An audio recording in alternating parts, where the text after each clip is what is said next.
sure I'm yakking too much, huh? No, whenever you're ready, I was just, All right. The $100 bills are under the chairs in the front. Who said this can't be fun? Not in this room. You know, let's go ahead and get started. I'm actually happy to see so many of you show up on a Saturday morning bright and early. I appreciate that. And, you know, this isn't going to be a big group. I have a little bit of stuff on some legislative things that are going on that I want to make you all aware of that are pretty important. And then we're going to kind of just do Q&A and talk and see what's on your mind. So let's get into it.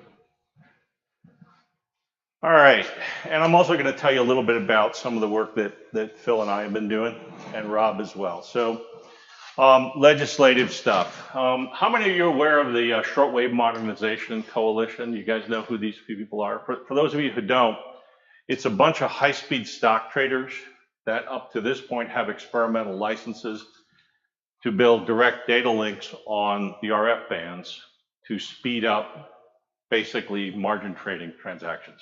And this stuff is worth billions of dollars. You know, you could save a few milliseconds in the time it takes to get to the New York Stock Exchange or the Chicago Mercantile.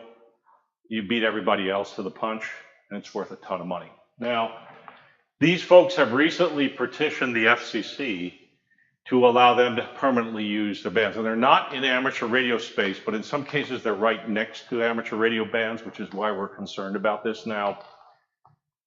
We have lots of high power services next to amateur radio bands today. So in a way, this is nothing new.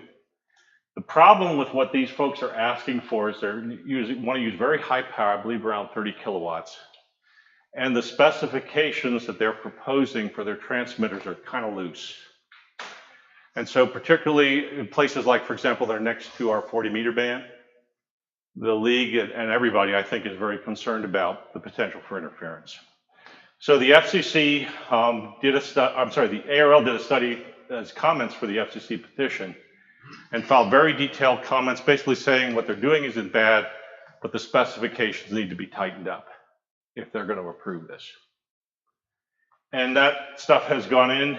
If you guys want to leave it, by the way, I don't know if you guys can post the deck here, but you're welcome to it if you guys want to post it somewhere. But if you go to that link, you can see exactly what the ARRL filed. So this is a good example of some of the work that we do to try to protect the ham bands on everybody's behalf. Also, other folks have filed similar comments, so I'm going to guess that this thing is going to get revised before it's approved. All right, how many of you are familiar with the Amateur Radio Preparedness Act, or the so-called HOA bill? Okay, so the ARRL got this accepted in the lame duck session of Congress last year. And while that might not have seemed like much, you know, there's a whole gauntlet of committees and legislative aids and stuff that you got to run to even get a bill introduced in Congress. You don't just write that and Congress decides to think about it. So we got that done, and we've gotten now 5 sponsors to endorse the legislation and get it reintroduced into Congress. Now, last time I checked, it took a lot more than 5 votes to get a bill passed in Congress, right? And so at this stage, what we need, and by the way, what this bill would do, it would allow some basic antennas. We're talking like flagpole antennas and stuff like that. Nothing. You're not going to have towers if you're in an HO or anything from this bill. It's just not feasible to do that. And probably more importantly, it prevents an HOA or any group from slow walking your request for approval. It sets specific time limits that they have to respond or your request is automatically granted, which is one of the big problems that people are having right now with this stuff. Basically, the HOA don't want to get a battle. You know, they put it in a pile of the other 3 like that they have, and it's 1990 never before they act, okay? What we need to have folks do is start contacting your representatives.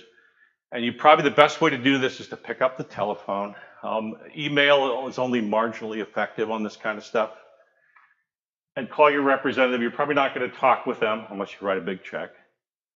But express your concern and support for getting this bill passed. Now, the people that wrote this called out STEM learning and emergency communications as key reasons that this should be allowed. And you all may want to reinforce those things if you call your representative. Phil Temples on our division website, nediv.arrl.org, has put up a post and a link where you can figure out who your representative is if you don't know. You give them a call, and we urge you to start lobbying for this thing. We got a long road to see if we can get this passed. It's not going to be easy. The HOAs have a lot of money. Many of them charge fees to the people who live in HOAs, and they have almost an infinite budget as a result for legislative work. But this is important to a lot of people, so we're going to try our best to see if we can get it passed. So that's number 2. And this is the one I really need you to do some stuff on. Have any of you used a 60-meter band? If you'd like to keep it, we need you to do some stuff. Now, right now, amateur radio is secondary on the 60-meter band in the US, and NTIA has the primary rights. Okay. WRC, which is the international group that sets kind of global standards for bands, has been working on a proposal to change the way this band works for some time. And let me show you what that looks like. Okay, so on the left is what we have now. We have 5 channels where you can do CW, digital, or voice. We have a 100-watt effective radiated power limit for amateur radio, and we're secondary. Okay. The WRC allocation basically creates a contiguous block that somewhat overlaps those bands, but only sets the power at 9 watts ERP, which for most of what amateurs use this band for will make it useless. You probably can still do FT8 and squeak along if you have a decent antenna for 60 meters, but that's going to be about it. You probably are not going to do much with voice. Maybe you can do some CW. And it eliminates and doesn't say anything about the discrete channels. The ARRL has been active in this process for a long time, and what the ARRL has proposed is, okay, go ahead and do that central band thing. There might be some amateur radio applications for that, particularly digital, that might be helpful. But we want to keep the other 4 channels that don't overlap this. And we want to keep the 100-watt power limit so that we can still do amateur radio effectively the way we're doing it now. Now, there has never been a reported case to anybody's knowledge of an amateur radio operator interfering with a primary user on the 60-meter band, ever, which is a small miracle, actually. So, we've demonstrated that we can use this on a secondary basis and follow the rules. The problem is NTIA, who's the primary user, we believe probably wants to get rid of the amateur radio space on this band. So it's ultimately going to be their call. The FCC is kind of ambivalent, and they've issued a docket basically creating the WRC proposal and left the 100-watt limit and whether the other channel should remain open for comment.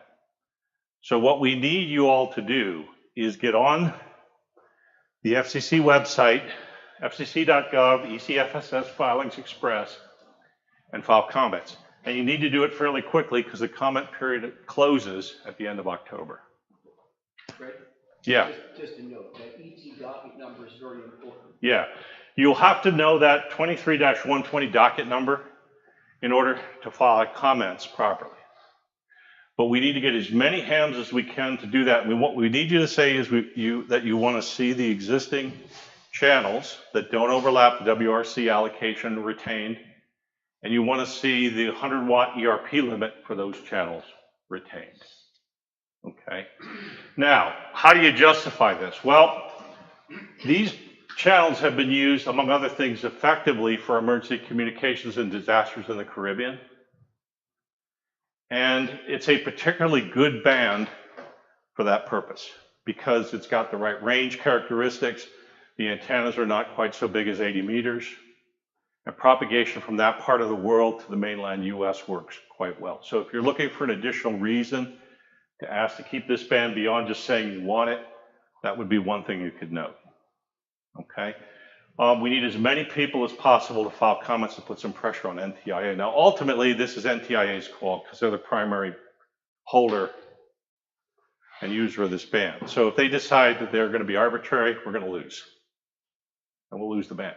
Or at least we'll lose effective use of it, and we'll end up being in this window directly overlapping with shared users, which will make it much harder in a lot of ways to use 60 meters.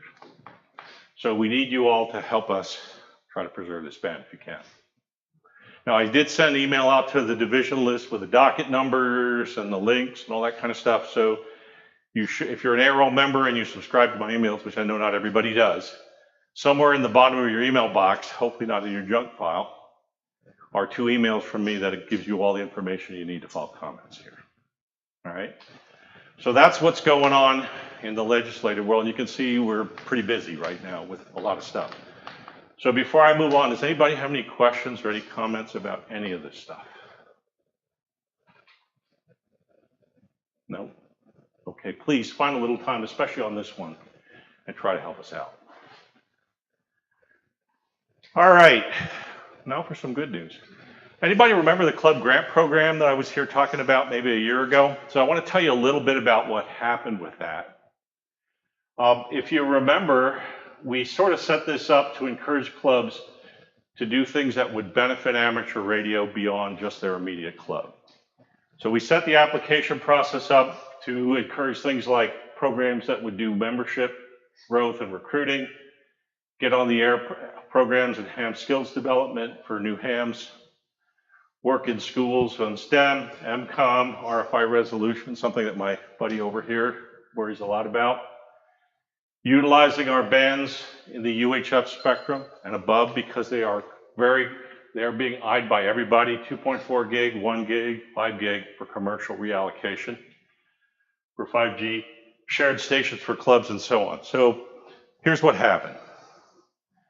We allowed people to apply in 2 separate windows. We call them tranches, for lack of a better term. We had $500,000 from ARRL to give away to clubs. We got requests for 2.8 million. So this program was pretty popular. 213 applications. We actually ended up giving away a little more than 500,000. We dipped into some of the foundation's money because we didn't want to fund anybody's grant partially and put them in a situation where they had to choose what they were going to do. About 20% or so got funded. You can see how it broke out. And what's probably more interesting here is how did the money get allocated? So these pies, there are 2 views here. One is by grant count, and the other one is by dollars. So I'm going to focus on the grant dollars. And I'm happy to report that over 50% of the money went for people who want to do work in schools and STEM learning projects with young people. And I'm going to come back to this in a minute. There is no single more important issue that amateur radio needs to deal with than young people. It really has become critical. Anybody have a guess of what the average age of an amateur radio operator or an ARRL member in the United States is? Anybody want to guess? Yeah, go ahead. 68. Well, you're way too low. It's about 75 years old right now. What happens to most people that are 75 now in 10 years? Not good, right? Not good. Now, here's the next one for you. What do you think the average age of a new licensee is? Anybody want to guess? What do you think it is? 50. That's exactly right. And now here's the hard part. If we get 10 amateur radio people, new people licensed at an average age of 50, how many of them are going to be on the air after a year? Yeah, actually 2. 20%. So if you do the math, and by the way, a lot of people say, well, just focus on folks that are retiring, we're going to be okay. Well, guess what, folks? We're doing that right now. That's what this 50 thing is all about. So what's really the issue here? We've got to do a better job of mentoring people who get new licenses, because one of the #1 reasons that they don't do anything with their license is nobody helps them figure out what to do with it. The ARRL's actually done surveys that have demonstrated that. And secondly, even if you took that 50 and kept doing what we're doing and lowering it to 30, in 10 years, the average age would be 72 instead of 75. So that is not the answer.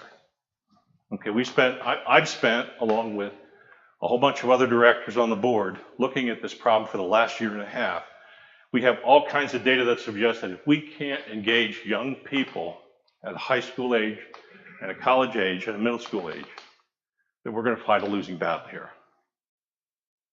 And that's why this kind of stuff is so damn important, the STEM work.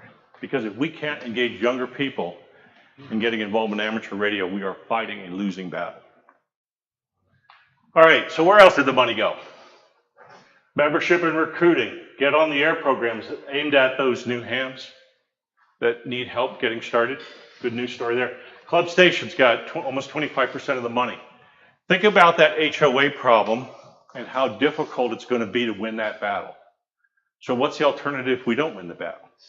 We're going to have shared resources that people can use to do amateur radio, get on the air. And by the way, the next two things after mentoring are, I don't have the time to build a station and I don't have the money to build a station. Okay? So if I take the universe of what all those new people are telling us are holding them back, I've got this, and that are the number one things that we can do. For those on the live stream, STEM learning, club stations, get on the air, ham skills development. The combination of those three consumed about 80% of the money that we allocated, which means that the process that we set up to try to focus the money with people who want to work the things that are holding amateur radio back and threatening it, that's where most of the money went. So that's a good news thing. Now, I sat down along with Steve Goodgame and Kevin Beal. Steve runs the education side of the league, and also Mike Walters, who runs field services, and Kevin, who runs all the donor interfaces. We had a session with ARRL where we presented a whole story about how this program worked about a month ago. And the goal there partially is to see if we can get ARRL and ARRL to work together and support another round of this. Because clearly we have a process in place and a lot of interest that can apply the money. So stay tuned on that one. All right. What else are we doing? Anybody a traffic handler? Yep, a couple people are. Thanks for the radiogram, by the way, Rob. We've been doing a lot of work to try to rebuild the national traffic system and make it stronger, at least rebuild the ARRL support for it. And one of the things that we recently got done that I'm very happy about is we've got a new ARRL email letter for traffic handlers that just got launched. Marsha Ford, who's one of the preeminent traffic handlers here in New England, is the editor for the letter. The first issue just came out, and we'd encourage you to go onto ARRL.org and subscribe. If you're doing anything with MCOM, anything with the traffic system, or just wondering, always maybe wonder what this whole radiogram thing is about and how people use it, if you go on to ARRL.org, log in, click on your name at the top of the page, it will take you to the Personify screen. Pick the opt-in choice and click the edit link, and you will be able to subscribe to the NPS letter and find out what's going on there. There's also a lot of other work that's going on. We're starting to get some training traction, handling ICS 213 messages, which are important for agency traffic, FEMA, CISA, state agencies, all that kind of stuff, and a whole bunch of other work is going on here. So if you're interested in this or just wondering what it's all about, check it out. All right. So what are Phil and I doing in our free time on your behalf? Well, you just saw a lot of it. I'm very proud to report that a lot of the work on what we rewarded and how the process worked for Club Grant Program was something that I had the privilege to lead. And the NTS project is also my project. So beyond that, we do most of what we do to work as a director, vice director, assistant director on the ARRL through board committees. So the traffic system work, even though I'm not on ECFSC, I've managed to get my camel under that tent and get the traffic handling initiative going in that group. I am formally on the administration and finance committee. How many of you read the board meeting notes? Anybody read that stuff? One person does. If you read this, that you will see a whole series of motions between January last year and July related to ham boot camp, licensing, ham training, technical training, help for people who have limited time and limited funds, encouragement to get on the 6-meter band if you're a tech. There's a whole package of motions that I'm happy to say came out of committees and subcommittees that I led as part of ANF to focus on these problems that we've been talking about. I'm also working closely with David Minster and a bunch of other people to update the ARRL strategy, and guess what that's going to be about? going to be about work in schools and STEM learning. There is nothing that is more important for the ARRL and amateur radio operators to focus on than that issue. Because if we don't solve that, all the rest of the stuff isn't going to matter in 10 years. And if you don't believe that, just walk around here and think about what I just said, and you'll see it. Not hard to figure out. I'm also involved in the investment management committee, which about a year and a half ago, we chose an external investment manager to manage all of ARRL's endowments and donations and funds. I am the sole director on the board that sits on that committee. We have several outside people who are investment experts from universities and so on that are kind of the real heavy lifters.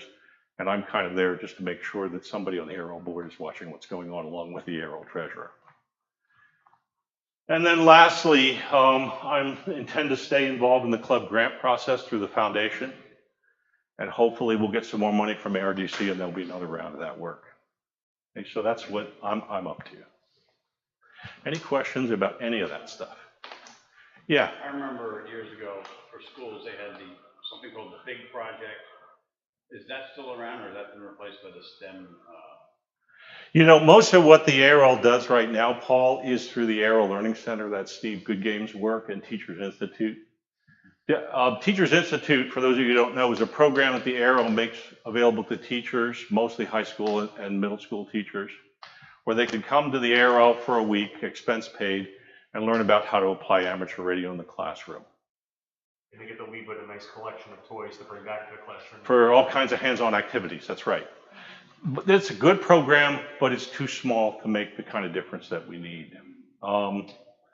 Let's just say that the program we're attempting to create will probably touch all schools in at least 3 states on launch. And we put a lot of work into trying to figure out where the best 3 places are to start and what types of schools to start.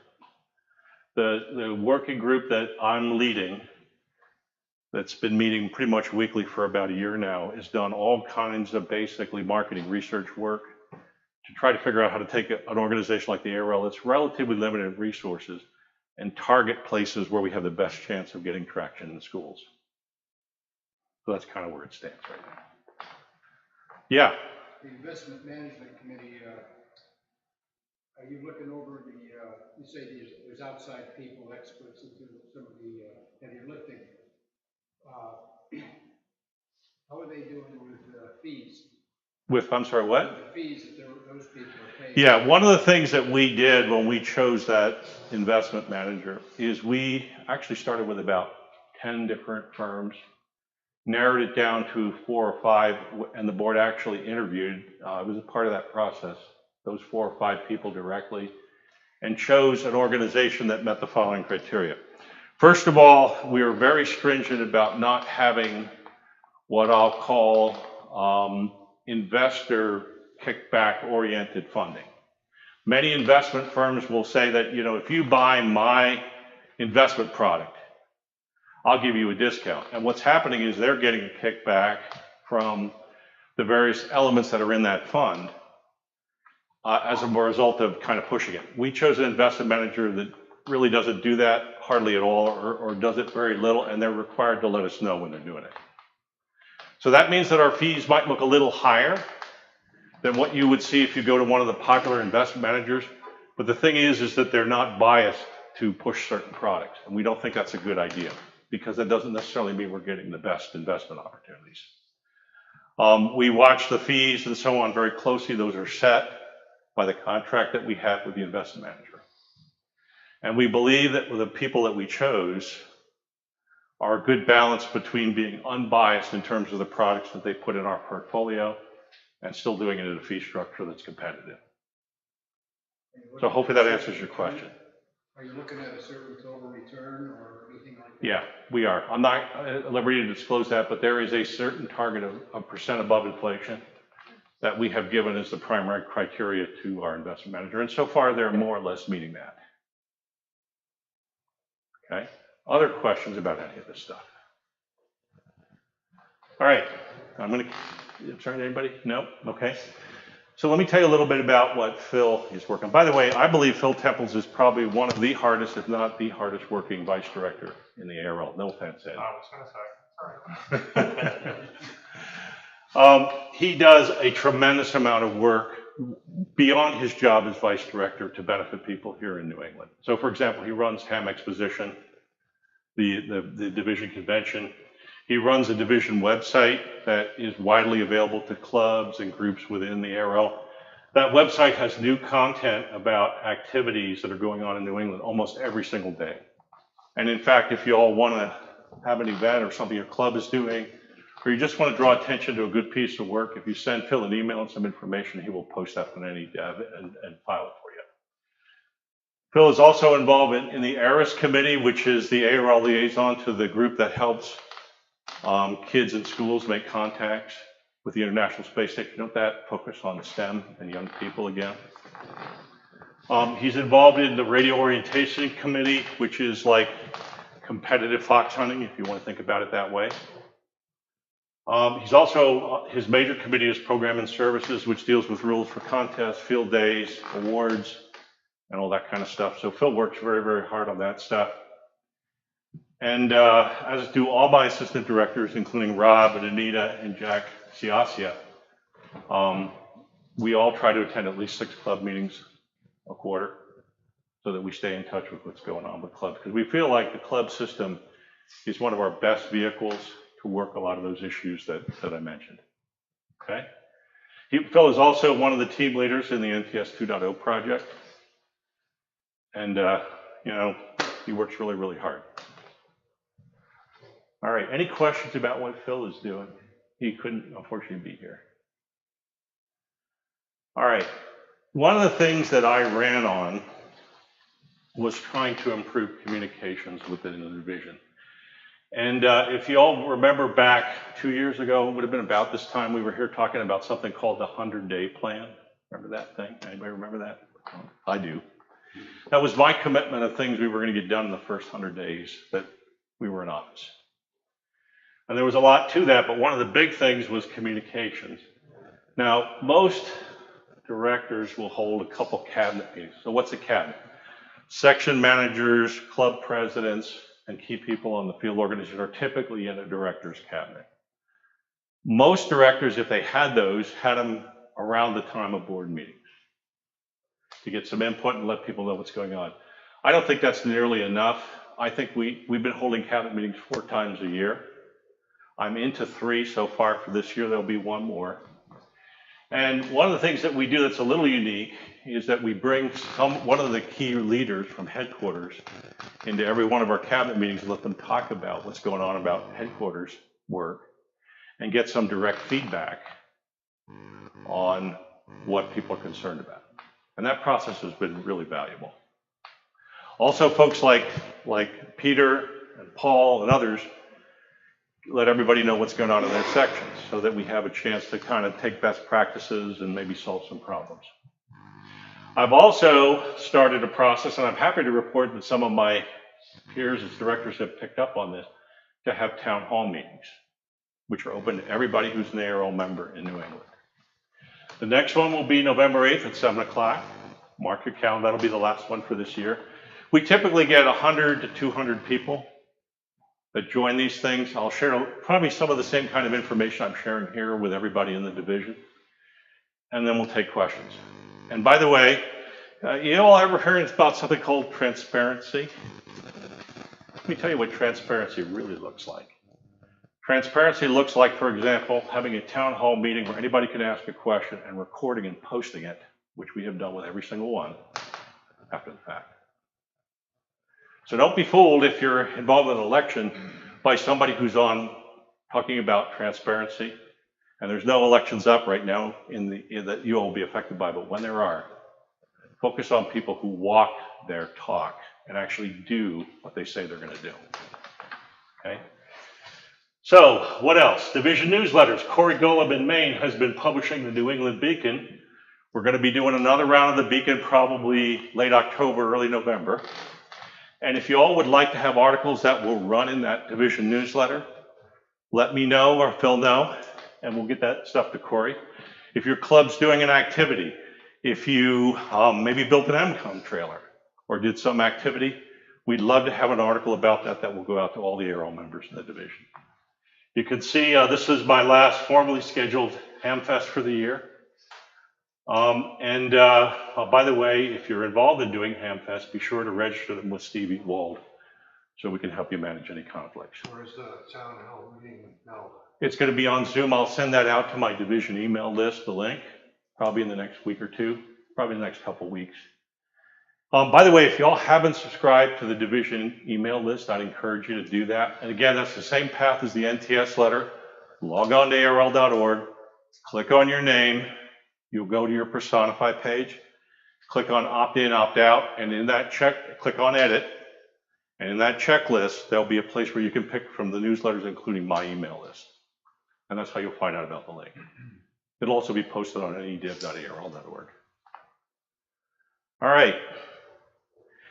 And then lastly, I'm very, very fortunate to have a group of folks who are active volunteers that help me work all these programs. We heard about 3 areas in particular during the last election cycle that were important to people. And I'm happy to say that I've been able to stand up, or we've been able to stand up, great people who are focusing on those 3 areas. So the first one is Rob Lydon. You want to stand up for a second so everybody can see who you are, Rob? Rob has been working spectrum protection use. So what is that? 2 things. First of all, we're trying to get as much activity spun up in the bands that are UHF and higher before we lose them. There are services that are providing, satellite services that are providing data to the FCC that are showing the utilization in these bands in real time. And so the best thing we can think of to do that is to light them up. So Rob has been working on mesh networking. Anybody heard some of the buzz around mesh networking on 2.5 and 5 gigahertz? He's the guy that created the focus in the division. The idea is that when the FCC looks, we want to see energy all over these bands so that we can make a case to keep them. And they are commercially worth billions of dollars. So it's important. The other thing that Rob is doing is he's provided a process and equipment and trained people to help hams that are having interference problems. You got a grant for, what was it, $25,000, something like that, from the ARRDC, and he equipped teams in every section in New England with radio equipment, trained them, and set up a process. Go to nedib.arrl.org to help hams sort out if RFI is coming from their home or outside. And if it's coming out from outside, there are people that Rob can bring to bear that will help track it down and help them get it resolved. The ARRL is looking at that program, and if we can make it work here and scale in New England, it will become a national level program. So very, very important work. If you're putting in a neighbor with solar panels, how do you know what to do to mitigate that? Well, the way the process will work is, first of all, we're going to ask you to do a breaker test in your own home, because what we know is about 80% of RFI problems that hams have actually come right out of their own homes. And Rob's put together a very good procedure on the website that will show you how to do that. Do you know who the manufacturer is? Assuming that the problem is not in your home, then we will get a team out to help you determine that it is in fact those solar panels and help you with a process to get that resolved. Okay? So if you have RFI problems, look at the website, reach out to Rob. We're here to help you. And by the way, we hope people will use these programs, because that's going to be the pathway, good acceptance and good results to making this available to everybody in the ARRL. Jack Ciacia has been trying to gather people together interested in emergency communications and public services and bring people that nationwide into forums that he's running to talk about things that are working for ARES, RACES, NTS, and public service in general from all over the US. Now, Jack is kind of an interesting background for this. He was section manager in Colorado, and along with the team out there, pretty much rebuilt the ARES system in Colorado into what is probably a nation-leading ARES organization today. So he is a good resource in terms of bringing people who are kind of on the leading edge of revitalizing MCOM services as a resource for people here in New England. And then lastly, Anita is worried about mentoring and new ham development, and she's working on best practices for that area. She was behind a lot of the work we did for the space station contact at the Big E a year or so ago to draw attention to amateur radio for the general public. And she's working on projects like bringing licensing and ham boot camp and other things to the ARRL. So that's my team. And I got to tell you, I wouldn't want this job without these people, because they're the ones that are actually on the ground making the difference that most of you can actually see. All right, any questions about any of that? Anything at all?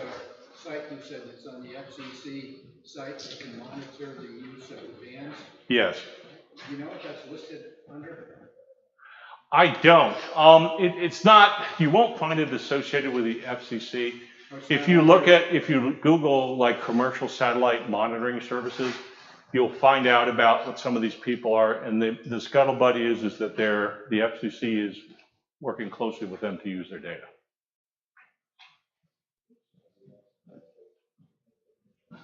Okay. Now, I don't doubt that. In a prior life, when I was working full time, I was a member of something called the FCC Technical Advisory Committee, which is a group of industry people that the FCC listens to on technical issues to make policy. And I can tell you without a doubt that the satellite people are in those forums and they are providing data to the FCC. What kind of competition do you think there is outside of amateur radio for the HF bands? Besides those guys doing the...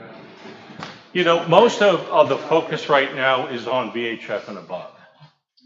Because of, the FCC, when they open up a new band for cellular operators, those licenses, the auctions are worth billions and billions of dollars. And not only is the money for the licenses important, but the industries provide tremendous amounts of lobbying money, political contributions, and so on. And if you think the FCC is not politically motivated, think again. Okay, so the best opportunities we have to protect our spectrum, and this goes for, and you can see it playing out in 60 meters, so that would be one that I would be worried about in the HF bands more than any other right now, is that we need to speak with as much as we can with one voice and let people know that there are a lot of folks that care about these bands and want to continue to use them. That is our best weapon. You know, I looked at this a few years ago. Verizon spends a lot of money on lobbying. They're one of the people that would like these VHF and higher bands. If we tried to match what the Verizon spends on lobbying, the ARRL would run out of money in less than 18 months. So fighting the money battle, unless you all know somebody who's prepared to write some really multi-million-dollar checks, and I don't know too many people like that, is not the answer here. The answer lies in getting our members motivated when legislation like the stuff we talked about in the beginning is active to respond and make constructive comments. And by the way, here's what this doesn't look like. It doesn't look like what we did on the technician licenses a few years ago.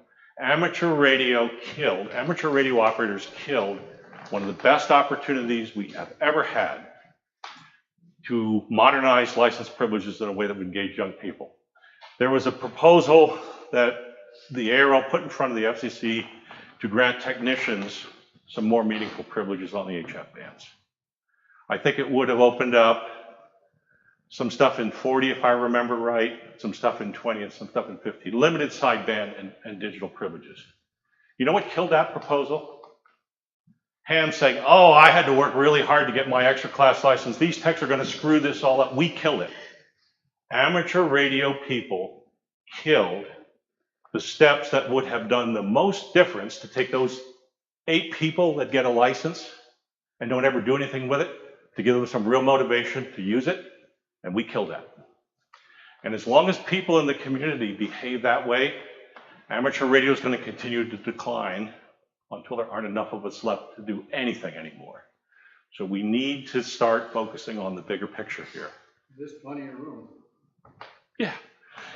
Other than the FT8 spectrum, go on any one of these bands on any given day, And it's not like they're going to crowd us. You know, if we suddenly had, by the way, there are about 30,000, I think, people that get licensed every year out of a base of,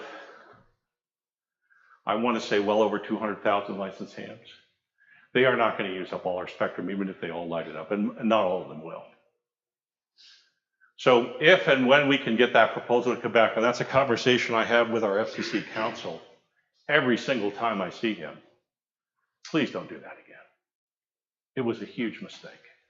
It was a huge mistake. It's kind of like, let me stick my foot out and get a really good aim at it. That's what we did.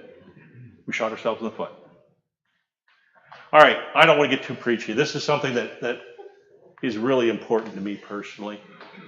If we can't motivate young people to get involved in amateur radio, I really don't like to think about what's going to happen to our service and our hobby in 10 or 15 years, because look around the room. None of us are getting any younger. I may be one of the youngest guys standing here right now, and that should scare the shit out of you. It really should. It really, really should. All right, that's all I had prepared. Do you all have anything on your mind? Any questions about anything? Ed, go for it. I just want to tell you something we did with our local club. Sure. I'm from Long Island, so I'm not in the division up here, but we've had some issue with retaining members and getting new members. And personally, I've brought a lot of the younger crowds into the clubs. I can get them to 2, maybe 3 meetings, and then after that, everybody kind of gets aggravated. Nobody wants to listen to all the bickering about, you know, what's in the club bank account and whatnot, and where we should spend our money. So that's been very tough to try and get some of the older generation of our club members to try and shy away from that a little bit, maybe have a separate business meeting. But there's been a lot of buzz on Long Island lately about GMRS.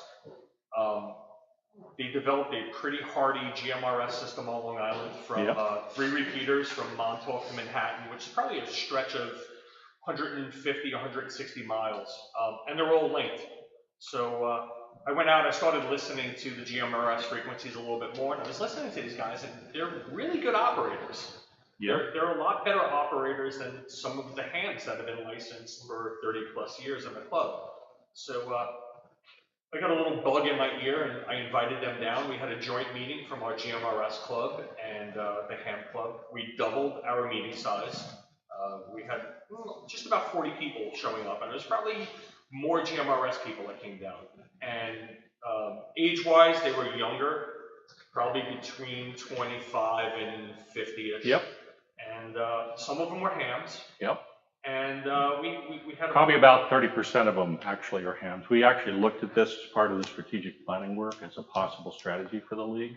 Yeah, and they came down, the ones that weren't hams, they're like, all right, you guys are normal. You're not the big, mean FCC police that they don't want to deal with. Yeah, but it was pretty good. We got 7 or 8 new club members from the GMRS group. Some of them aren't hams yet. And so far, this was only a month ago, we tested 3 of them, and we have 3 new hams that are techs from the GMRS world. So let's be a suggestion. I'm not sure how the GMRS let's talk about this, because it's something that, as part of the strategic planning thing I talked about, we spent a lot of time on. And there are folks who believe, you know, one of the mistakes the ARRL made is during the CB craze in the 60s and 70s, rather than recruit actively from that group, many hams snub their noses at the CB community. And we probably threw away 100,000 members by behaving that way. Another example of that, we were good at aiming at our feet sometimes. Okay? So we looked at the GMRS scenario pretty closely. About 30, I don't remember the exact number, so don't quote me on this, but at least 30% of the people who hold a GMRS license already hold an amateur radio license. So there's not a ton, I think it was actually higher than that.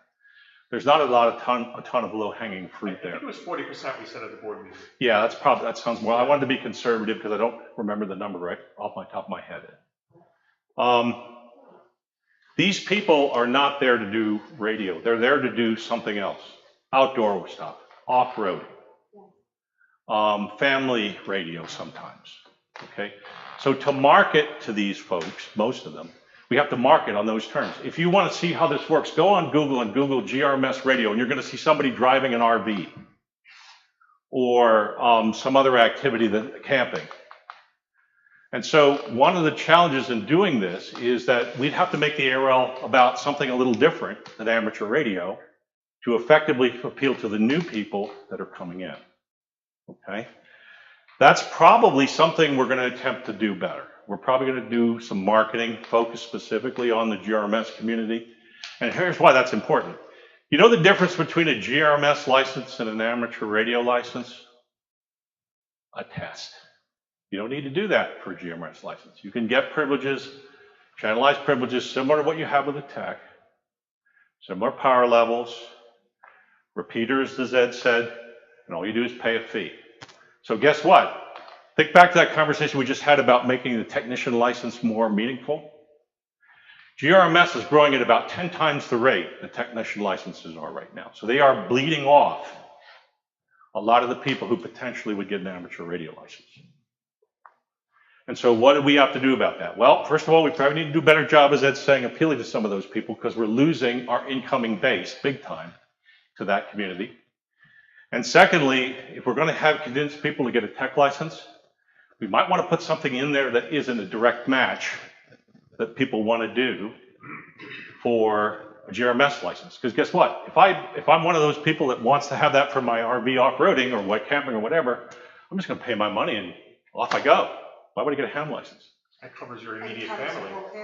Right.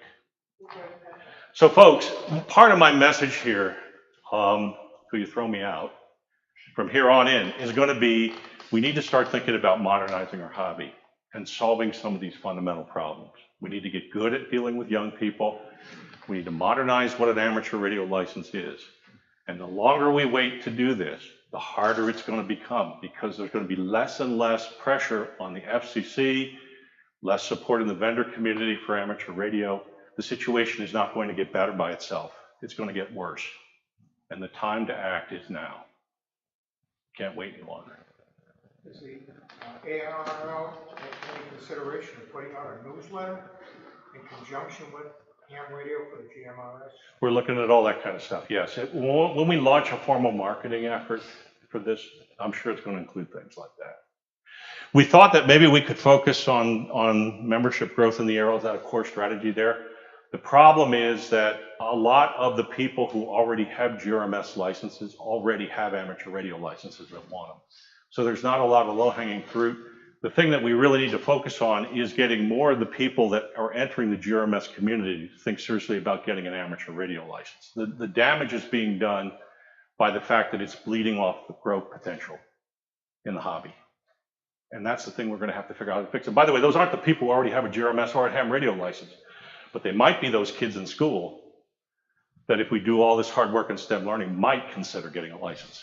So that's where we really need to focus our efforts. I mean, on that front. GMRS can be the gateway drug to this big, beautiful world of RF. Yeah, and by the way, please don't snub those people online or anywhere else. There's already some of that going on. That's the other thing too. If you're involved with the club and you see a new face there, or you're a VE and there's a younger person that's coming to take the test with you, bend over backwards and, you know, become that person's Elmer from as soon as they get their results.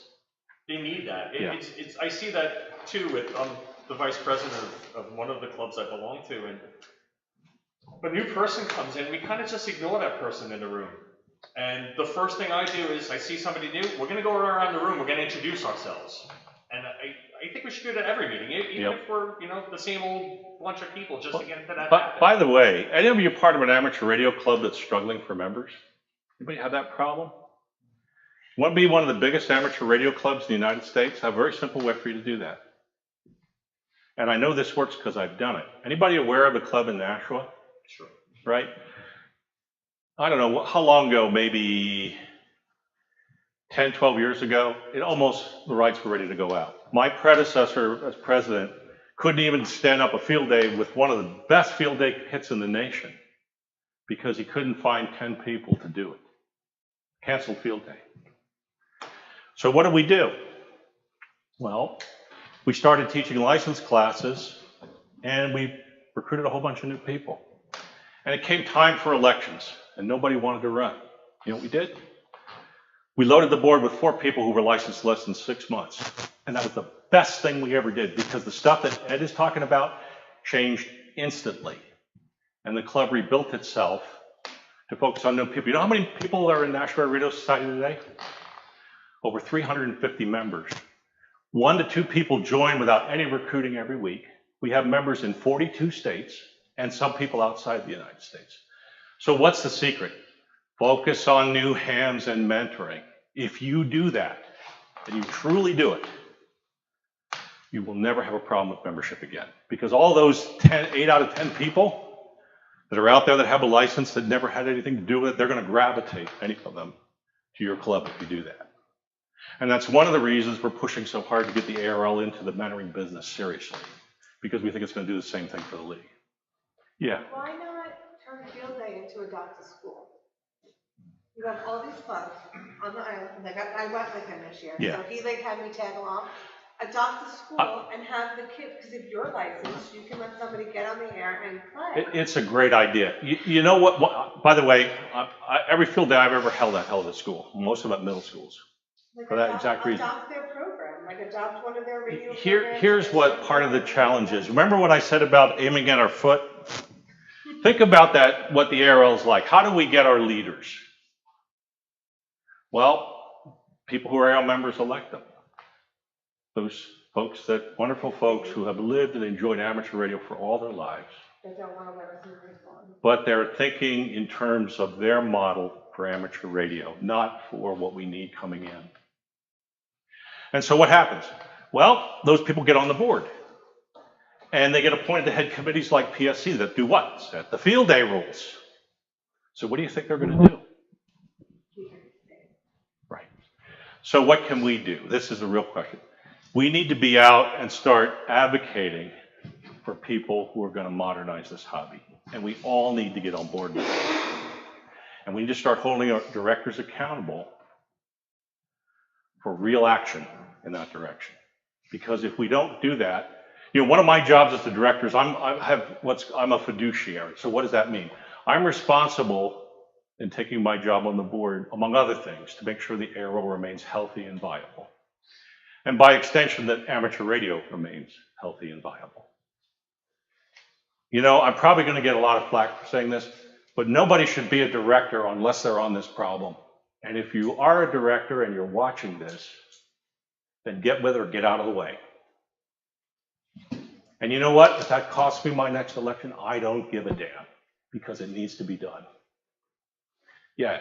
I got another avenue that I'm also involved with the M17 project, and for those of you who don't know, it's an open source digital voice protocol that's in development, started by ham radio operators, bought for ham radio operators.